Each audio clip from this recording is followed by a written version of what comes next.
Jungkook যখন প্রথম BTS এ যোগ দিয়েছিল তখন অনেক কিছুই তার জন্য কঠিন ছিল। এই যেমন ফোনে ক্রেডিট না থাকা, মায়ের সাথে কথা বলতে না পারা, আর খুব অল্প পকেট মানি। এইসব সে কখনো কাউকে বলতো না। বাহিরে বাহিরে সে হাসি খুশি থাকলেও ভেতরে ভেতরে নিজের মাঝে লুকিয়ে রাখতো হাজারো না বলা কষ্ট। এইসব কেউ না বুঝলেও আমাদের ভি কিন্তু ঠিকই বুঝে ফেলেছিল। জঙ্কুক তাকে কিছু বলেনি, কিন্তু তার চোখে মুখে লুকোনো কষ্ট ভি ঠিকই দেখতে পেত।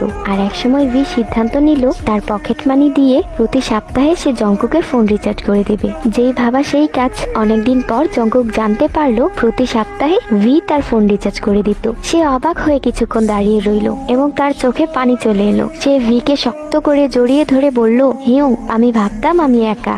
ভি হেসে উত্তর দিল, মাকনে, তুমি একা নও, আমরা একটা পরিবার। যাও, মাকে ফোন করো। এই ছোট ছোট নীরব যত্নগুলোই তাদের বন্ধুত্বকে আরো শক্ত করে তুলেছে। এতে করেই বোঝা যায় বন্ধুত্ব মানে শুধু একে অপরের পাশে থাকা না,